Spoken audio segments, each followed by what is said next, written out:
Our story begins over 3,000 years ago. That's when our great-great-great-great-grandfather, Avraham Avinu, known in English as Abraham, was born.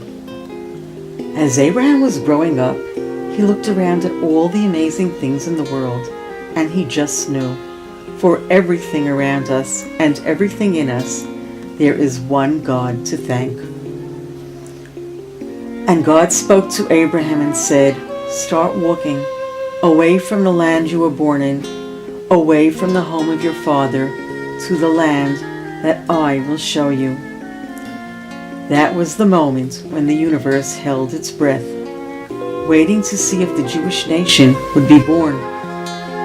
Would Abraham accept the challenge? Now Abraham had a choice to make. He could have said, "No, at my age, it's just too hard. I'd better continue living the life that I'm used to." But that's not what he said. He and his wife Sarah packed up and started walking.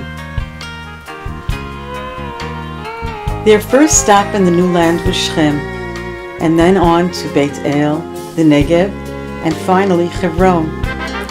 And wherever they went, they told people about the one God. And in all these years of walking, God taught Abraham and Sarah the lesson that was to become such an important part of our Jewish genetic makeup, the lesson of hoping and waiting and never giving up. The knowledge that the normal time frame for things to happen in is not the only time frame. The awareness that God makes special time frames for very special things. When Isaac was finally born, Abraham and Sarah were way off the chart of childbearing age.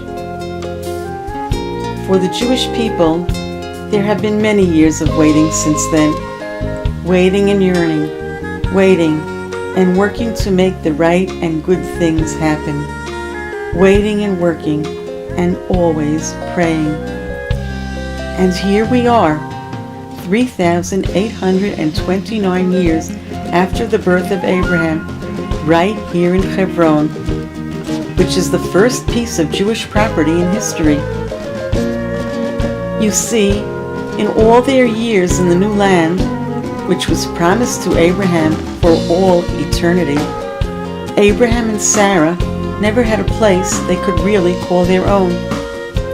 And then, when our great-great-great-great-grandmother Sarah died at a ripe old age, Abraham knew that this was his chance to buy property in the new land. This was the moment when no one would refuse to sell land to him, even though he was a foreigner.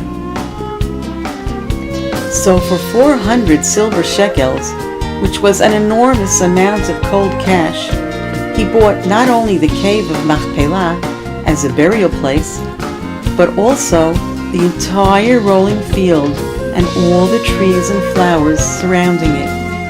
And here we are, the inheritors of Abraham through Isaac and Jacob, walking on the eternal estate that Abraham bought for us, his children, in the heartland of Israel. Abraham and Sarah, Isaac and Rivka, and Yaakov and Leah are buried here in Me'arat HaMachpelah, and we love to feel the warmth of their spirits enveloping us whenever we come here.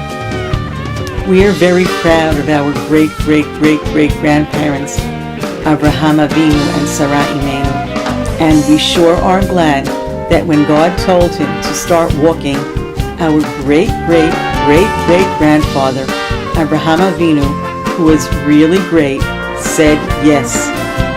And we sure are grateful to our truly great-great-great-great-grandmother, Sarah Imenu, who started packing and walked with Abraham to come to live in this great, great, great, great land.